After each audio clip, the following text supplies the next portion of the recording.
this is ridiculous. But because the price bands have been so stretched out, they used to have to fit. Like your 30 class, your 50, your 50 Ti, your 60, your 60 Ti, your 70, your, you know, your 80, your 90, or your Titan, but all of that fit within a, you know, about $200 to $800, $1,000, right? Well, now, I don't know, we've got price bands all the way from like $400 all the way to $2,000. So all of a sudden, you can have a card that's supposed to be $400. You have an overbuilt version of it that's $550 or $600, and you're still like $50, $100 below the next up card. It's ridiculous. So it's really hard to put downward pressure on the pricing of a 5070 when 5070 Ti's are so much more expensive that jumping up to it isn't just a logical step. Move it. All right. What else do we have here?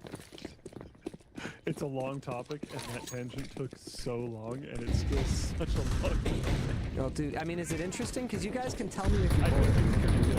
Okay. People seem pretty engaged. Okay. Many folks have cried foul on AMD, claiming they are doing evil deeds. Adam's guess is that it's mostly incompetence. I mean, of course, companies are trying to maximize profits. That's what they exist to do. But AMD doesn't sell GPUs out of the goodness of their hearts. But there does seem to be some incompetence, but also maybe some strategic incompetence, because I had another email in my inbox that Adam didn't have access to that will add a little bit more context to what I'm about to say. So strap in. The pricing was last minute.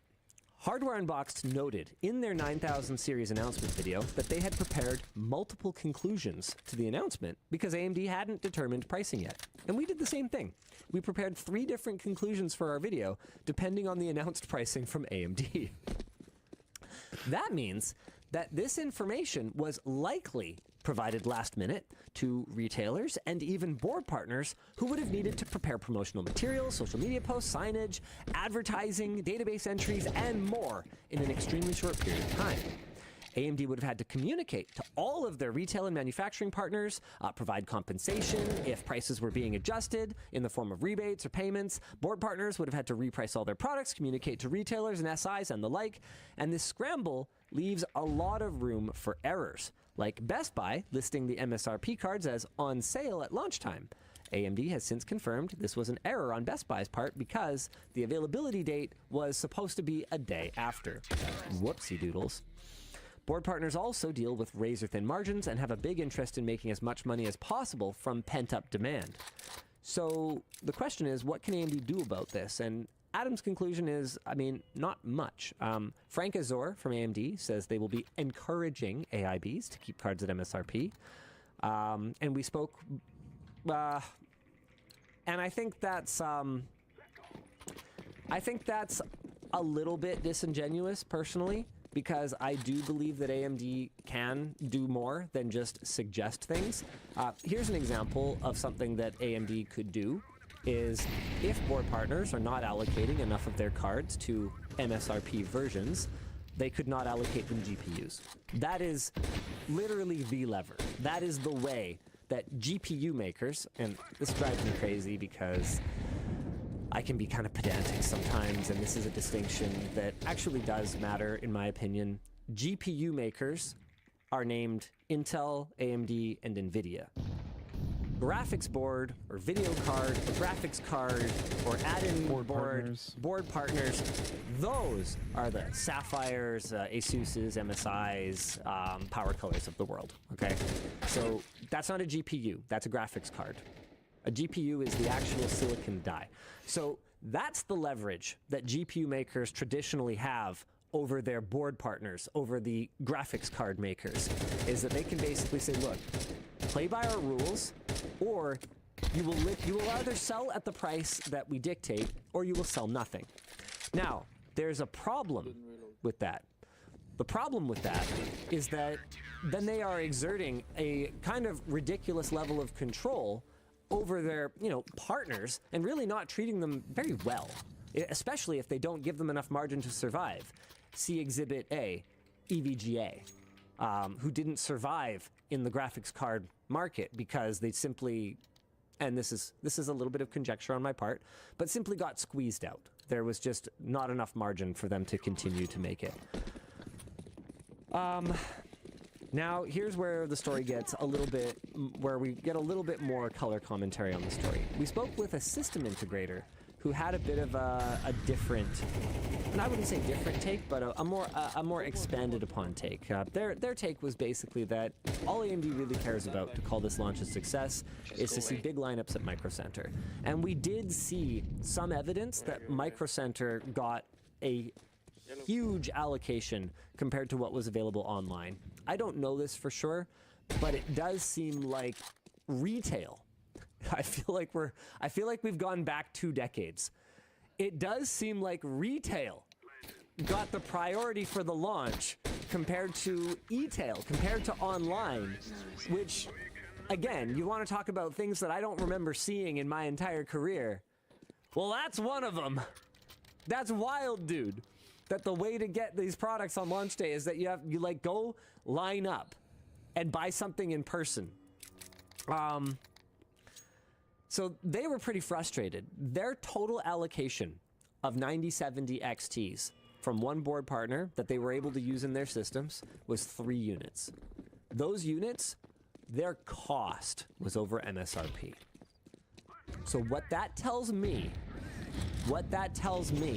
is that we are not getting the whole story from AMD, because it's very clear from those retailers telling us, hey, we only have pricing support on a limited number of these cards.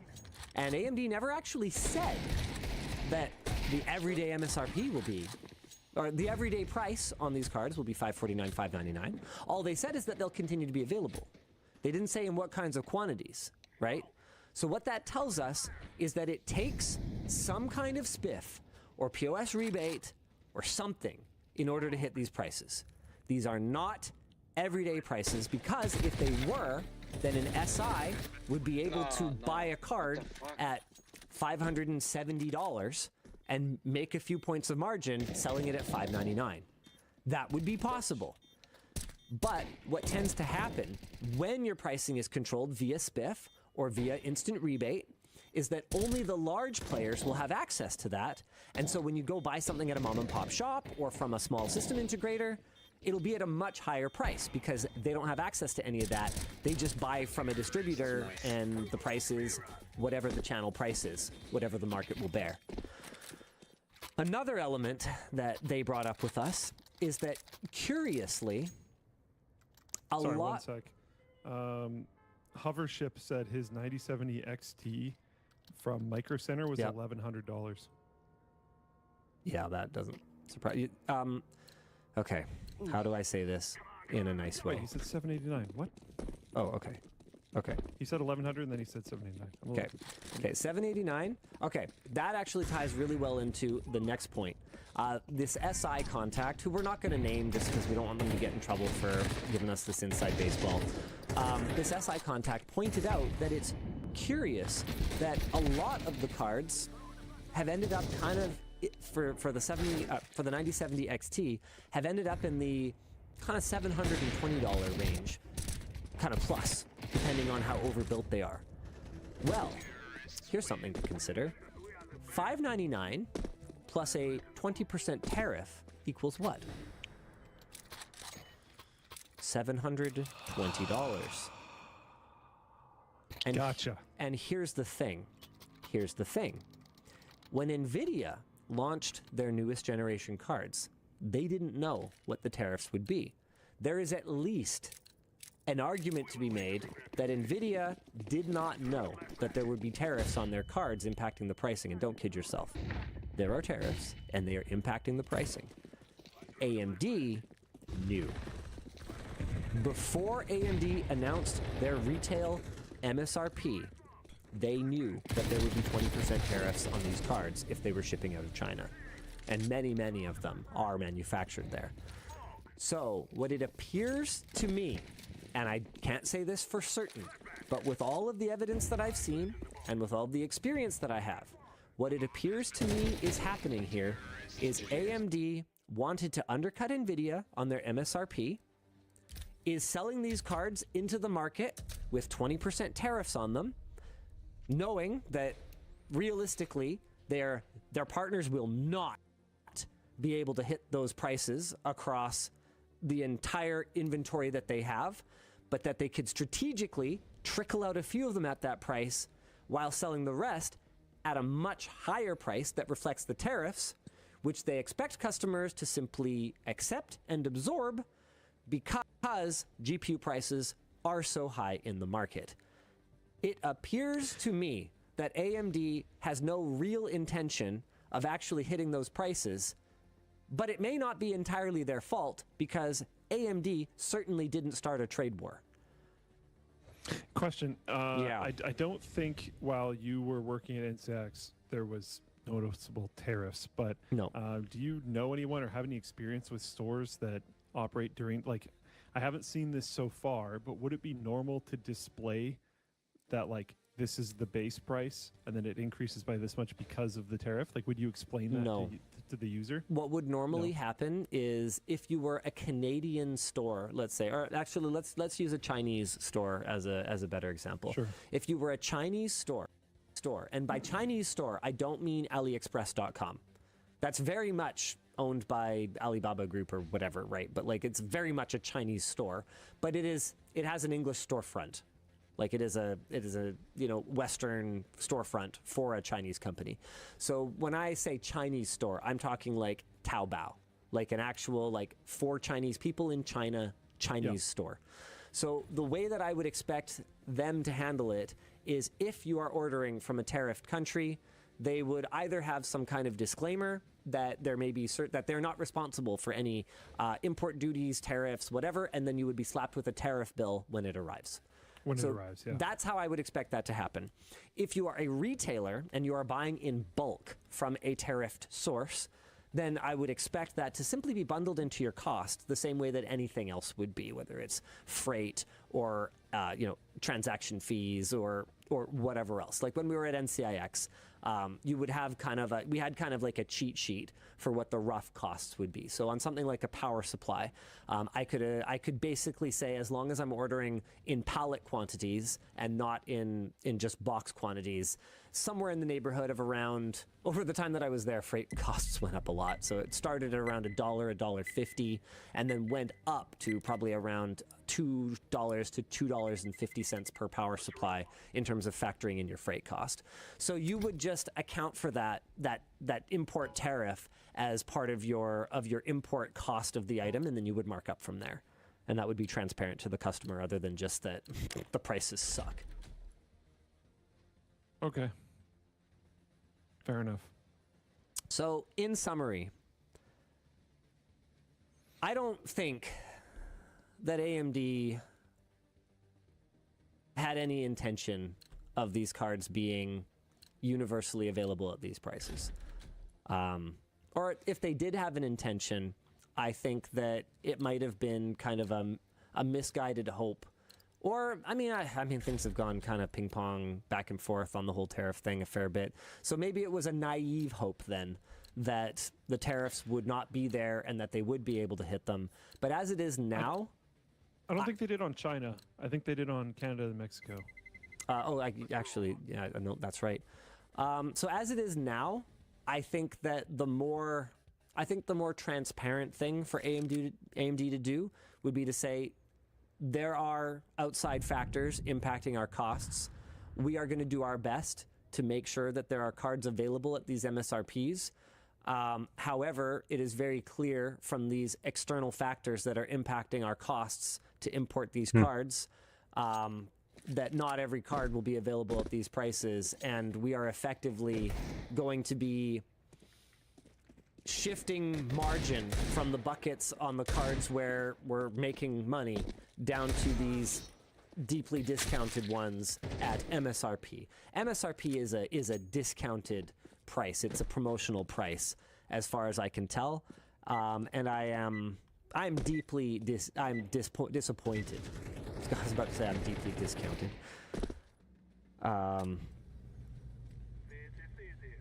Yeah. Speaking of you being deeply discounted, you can take off the hat.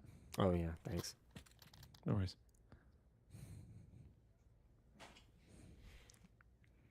There we go. That is much more comfortable. Headphones over top of a toque is not my vibe. Yeah. Is there anything else? Questions or Are next topic? people bored of this conversation? I can't tell if they were into it or not because I don't have all my chats open. Yeah, it seems like people are alright with it. So yeah, good luck everybody. The discussion questions are pretty good. What is the source of the supply shortage? How are board partners feeling? I'm sure they would much rather be selling more GPUs. I mean, and then, do you think NVIDIA and AMD are indulging in scarcity marketing? no. Well, I don't think so. No, I don't think marketing is the primary driver. I think with AMD, I mean, their GPU launches have been low volume, and then their post-launch sales have been even lower volume for years and years and years at this point. Like, I remember having like a really silly conversation with a viewer at one point where they were like, why don't you ever acknowledge Vega 56? And I'm like, what are you even talking about? I literally like, 7 of them? I pulled up Newegg and I was like, there's one card and it's like an open box card. Like this GPU effectively doesn't exist. What are you even talking about? Or like, no, it wasn't Vega at 56. It was Radeon 7. Even Vega, miners bought all of them. Yeah, but no, Radeon 7 was different. Radeon 7 just wasn't a card. It was this like weird launch thing. AMD made like a few of them with their partners. It was like repurposed dies from some workstation or compute card or something. And then they dropped driver support like immediately for it. Like it was a complete clown show of a product. It wasn't a real product. And people were like, oh, why don't you don't acknowledge AMD, the Radeon 7? It's like, dude, drop your fanboy shit because I don't care. That doesn't, you're not making sense. You don't make any sense right now. But that's been AMD's situation for years and years and years. I mean, even 7900 series kind of did okay, but that was it. It kind of did okay. I'm not convinced that they made any enormous volume of these cards. Yeah. So if I was AMD and their partners, even if I thought I might have something good on my hands, I'd have like PTSD from how many times I've been given the smackdown from NVIDIA every time I tried to launch something decent and have them just like pull another ace out of their butt crack and be like, boom, guess you get to sell nothing. So overbuilding for them, I mean, is risky. You've got to think about the numbers involved here. Okay, guys, think about the numbers.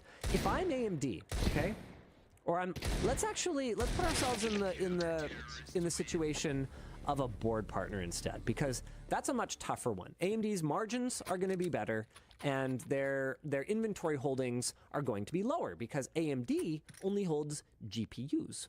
Or in some cases, don't quote me on this, but my understanding, at least on the NVIDIA side, is that they will actually provide kits, like GPU kits, to board partners, and that will include the GPU and the memory. So they may take some margin there, they may actually take on some inventory risk there. Don't quote me on that for AMD, or even NVIDIA for that matter, but what I'm saying is that they carry inventory for only part of the finished product.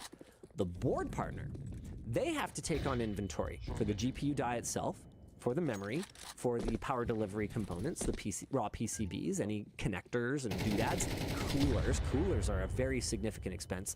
So they are holding enormous inventory. There's lead time in terms of building them, packing them, shipping them. So by the time they're actually delivering this thing to a consumer, if all goes according to plan, they have paid all of their suppliers for this stuff. They are effectively probably not able to utilize their net payment terms much. And that becomes even more true the longer this thing sits and rots. So if I'm a board partner and we're talking about a $599 product, I can assume that my bill of materials is probably somewhere in the neighborhood of $400 to $450 at least. So let's use $450. If I overbook, right? Like if I overestimate, and I'm a global company, right? So I'm Sapphire, right? I gotta supply, if I supply even one single GPU to every computer shop around the world, how many am I making? Right? Hundreds of thousands, millions, you know? We're talking about enormous amounts of money. So if I get it wrong by even 5,000 units, right? That's $2.25 million. I can't get it wrong. And if I'm gonna get it wrong, I'd rather get it wrong on the low side, especially if I've been burned time and time and time and time again on building a bunch of these stupid Radeon cards and then nobody freaking wanting them, right? So no, I don't think this is scarcity marketing. I think this is, on the NVIDIA side, them just much rather using these wafers to build AI products. And on the AMD side, I think this is as simple as not buying enough allocation, not buying enough wafer allocation from TSMC. I'm sure AMD would love to be selling more cards, but they've got to book wafers months in advance. They don't know that NVIDIA's 50 series is going to suck back when they're booking launch allocation for production for 9070. They don't know that. They might have... that is awful, by the way. I can pick you up loud and clear. Oh, yeah. All right, I'll stop. Yeah, or just lean away, maybe. Anyway, the point is that I don't know. I don't know that NVIDIA is going to lay a huge egg on their 50 series launch. I might have some sort of whispers and scuttlebutt, but I'm not going to know that their pricing is going to suck because NVIDIA probably hasn't even determined their pricing yet, and they certainly haven't leaked it to anybody. We don't find out till the very last minute. So if I'm AMD, I'm going like, oh my God, I don't know how many wafers, because 5080 might be, they might pull a 30 series and just like, boom, try to go after the console market. You guys remember that, right? That's how aggressive NVIDIA can be when they want to be, because they were like, basically, fuck the PlayStation with this Radeon crap graphics hardware in it, the Xbox. 3080 is, I forget what the 3080 MSRP was, but I think it was like $600 or something like that. Like, it was aggressive. And the 70 was so powerful, it was such good pricing, right? NVIDIA can be aggressive.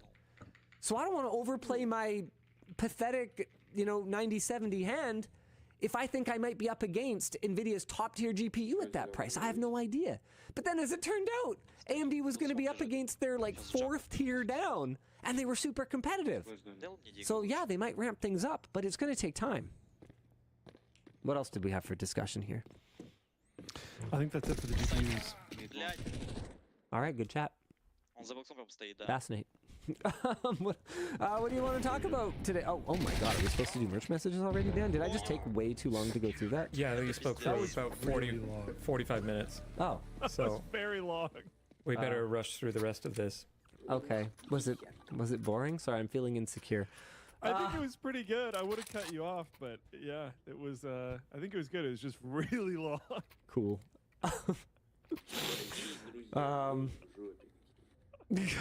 Circumcision doctor says what? It's probably up there for one of the longest topics we've ever done. Okay, cool. Yeah. Dead Antisocial and Floatplane chat says, you talk too much on your show.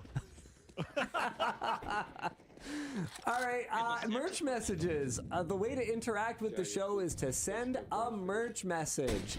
We don't do Twitch bits. We don't do whatever the other thing is. Super chats. We do merch messages because the way we see it, if you're going to throw money at your screen, you should get some fine LTTstore.com merchandise in return. And we've got a great little launch for you guys this week. Introducing the Terminally Online, pun very much intended. Thank you. There we go. Hoodie and t-shirt. It is a brand new design that is an homage to 90s hardware and to your lifelong commitment to being online. It's available as both a hoodie and a t-shirt, and I gotta say, man, I saw the hoodie on set the other day and I was like, yo, is that ours? Because I had forgotten that I greenlit this design. The hoodie looks flipping sick. These are printed to order here in Canada for a long-lasting, vibrant print that was very well reviewed by Project Farm on our classic cozy terry cotton hoodie blanks or our legendary t-shirt blanks. And like most of our sweatshirts, the hoodie also features a secure pocket for your phone, wallet, keys, or earbuds. Get it now at lmg.gg/terminallyonline.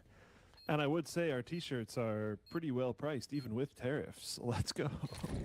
Yeah, they're putting a lot of pressure on me to increase our t-shirt pricing, by the way. So I'm not surprised. I've wanted to treat the t-shirts like the Costco hot dog. I even told someone in a meeting, I'll kill you if you increase the price of the t-shirt. It's a reference. It's a reference. It's a reference.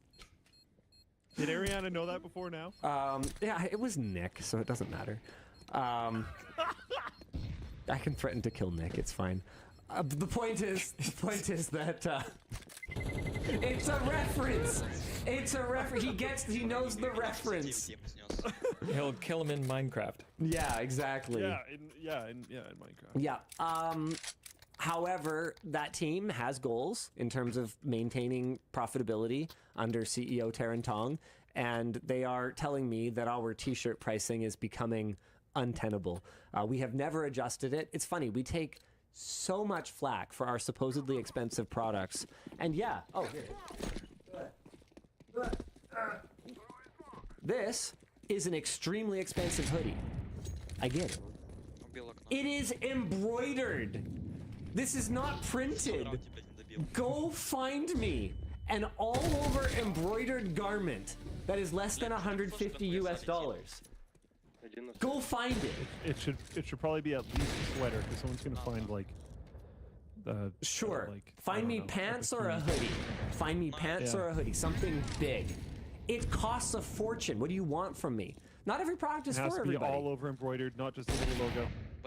Not every product is for every person. I know it's expensive, but what it isn't is overpriced. It's priced for what it is. Anyway, the point is, our t-shirts, they're like 20 bucks. I can't think of a single other like creator merch that is $20 for a t-shirt, for a printed tee, quality printed tee. So I don't even want to hear it.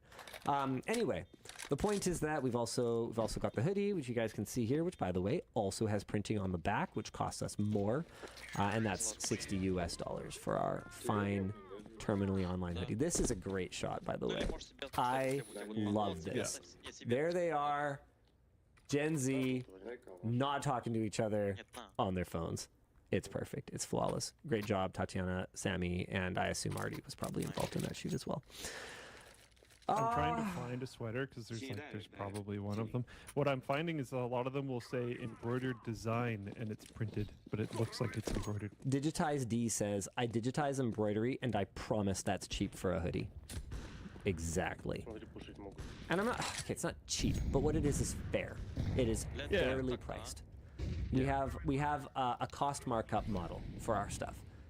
We're not demanding some ridiculous margin. And if you think we are, hey, you don't have to buy anything. That's totally okay. Hey, any news on the? I left it alone for a while. Oh. I did. I was a good boy for a little bit. So I'm gonna get one in there. What's coming? Any news on the talls? Oh, The tall blanks? I don't know. As far as I know, we're just ordering them. I was told we have no less than $3 million of inventory incoming.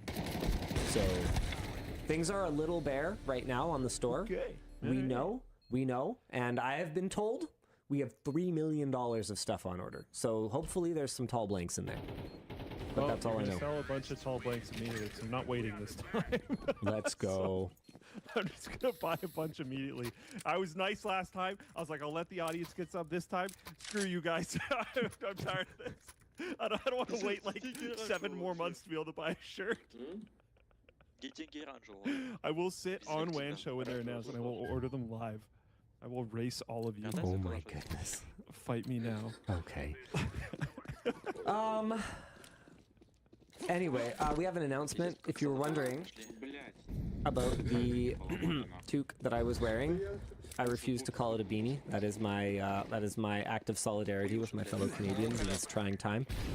If you're wondering about the toque that I was wearing earlier, it's because of the Why Is WAN Late series, a fan favorite Floatplane exclusive series that shows you the behind the scenes of what Luke and I are up to each Friday. We've been competing to see who is the one who makes a WAN late. And as you can see, I lost most recently. To see all 7 episodes in this monthly series, head over to lmg.gg/floatplane. She'll Actually, lose every time. I think I have a new favorite exclusive over there. I checked out a little bit of this, and then Sammy told me I had to stop watching it because he wants to get me to react to it. But it is so funny. LMG team members shared their first meeting with me. So we've got Emily from the editing team, Mark from the editing team, Vance, the executive assistant, and then Nicole from HR.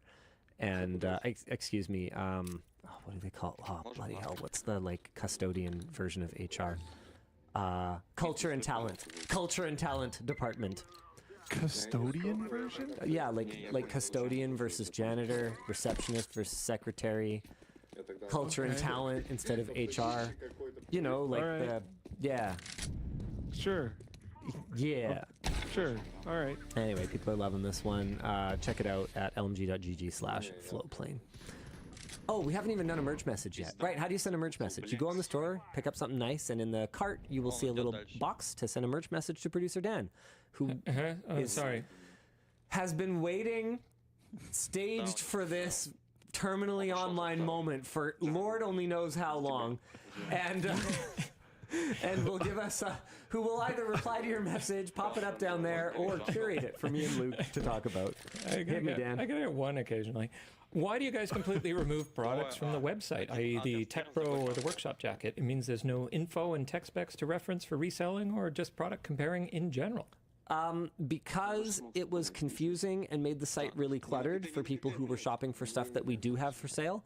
However, I think there's a redesign coming up that will include an old product archive, and we are going to do that. It's taking longer than I would like, but I don't know what to say other than things take time sometimes, and I'm really sorry for that. Hey DLL, on launch day I tried to buy a 9070 XT. While watching stock vanish, I accidentally bought a 9070 for $650 on Newegg. Should I just cut my losses and return it, or is this an okay price? What was it, 650? 650. Man, I do not love that card. However, Dude, it's so hard to determine what an okay price is when Yeah. nothing's in stock and all the prices just yo-yoing constantly. like a big problem with the 9070 is the clock speed. Like, yeah, it's got fewer CUs and all of that, but it has 16 gigs of RAM. And so a big part of the problem is the clock speed. We don't have much time when it comes to launch embargo reviews. So I don't know if it overclocks like a bat out of hell. Like, it's possible that card could be a much more competent card than it reviewed as. I don't love that card at that price. And personally, I still have not actually pulled the trigger on my 5090 upgrade for this cycle because I'm waiting to see if Plouffe actually doesn't go through with his order. He has a pre-order in at Best Buy, and he said he'd give it to me because he decided not to go through with it, but I think he might change his mind still, so I'm not going to hold him to it. But I'll take that, but I got to be honest with you guys on principle, and it's funny because I often see people kind of getting on me about being rich, and, or sorry, how did you phrase it? Quite wealthy. Okay, yeah, you would talk shade, mister. I'm gonna buy a plane. Yeah, no, I'm not talking shade. I'm not talking shade. What I'm saying is, All right. what I'm saying is, Sorry, do you need a minute? You need a No, minute? I'm good. I'm good. So I'll often see people kind of come at me because I'll say like, look, no, that's expensive. I'm not going to buy it. Yeah, the reality of it is I could buy a 5090. I could buy a 5090 right now. I could go on eBay. I could buy a scalped 5090, but f that. I'm not going to because that's lame. Because I'm sitting here telling you guys, don't buy scalped GPUs. Don't contribute to the crappiness of the GPU market by paying these prices. So what? Because I'm in a position where I can just afford to just buy it, so then I just should? How hypocritical would that be? And so I was looking at the comments on the MacBook announcement video, where I was like, yeah, oh, this sucks. I bought mine at a bad time. And half of it is people telling me to return it because I'm within 10 days. But guys, movie magic. Our video came out 10 days ago. I bought it like 3 weeks ago almost. So no, I can't return it. And then the other half was people telling me, you know, suck it up, crybaby. You can afford to buy a new one anyway. And I can, but that's not the point. That doesn't change anything. That doesn't change the fact that I bought it at a bad time because I got a last-gen product days before Apple announced the new one, and that sucks. Nobody likes that. That sucks. That's the whole point. Also, I just need to